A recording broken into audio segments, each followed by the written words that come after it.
University of Toronto professor Jordan Peterson has become a phenomenon. That's not an overstatement. Videos featuring him online get millions of views. His book, 12 Rules for Life, An Antidote to Chaos, is one of the biggest, maybe the biggest bestseller ever written by a Canadian author. In that book, Peterson questions the left's rhetoric on gender, and maybe for that, he's being targeted for destruction. The Guardian calls him dangerous.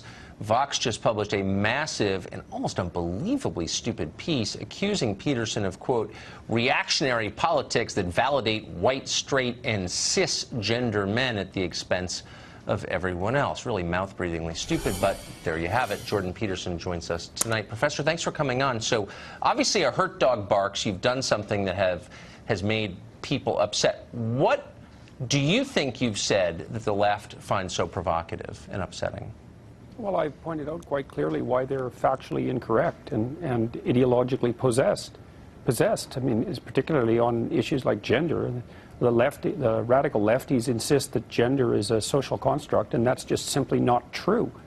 So the scientific data on that are absolutely crystal clear, and no reasonable scientist disagrees. And so they're all foaming at the mouth because I'm poking holes in their cherished notions. And they like to think that people are completely malleable because that means people can be made over in their ideological image. So they're not happy about that.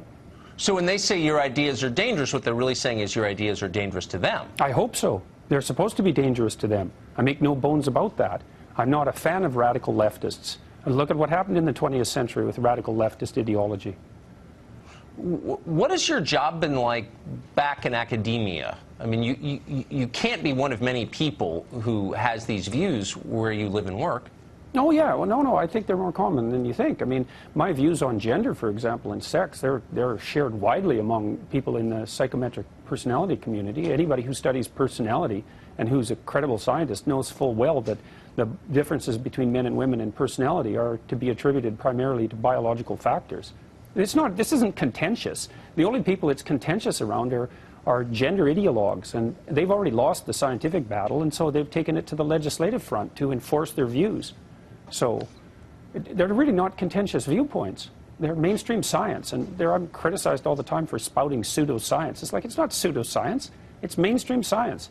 And people who know the literature aren't disputing this. It's been known at least since the 1990s.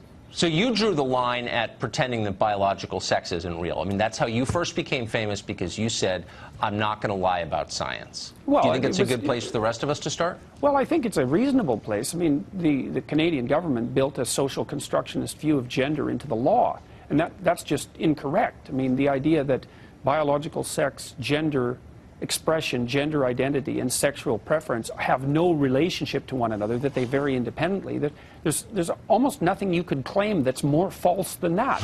But now it's been written into the law. Well, it's just patently absurd, and it's actually a telling commentary on the state of political discourse across the West, that something like that could even happen. Yeah. But I think it's equality of outcome that's the real pathological desire. That's a bad one. I agree. But, I mean, I guess the good news is that taking a stand on behalf of obvious truths, there's a huge audience for it, and you're a living testament to that. Thank you, Professor. Good to see you. No, good to see you, too. Thanks a lot. Thanks. All right.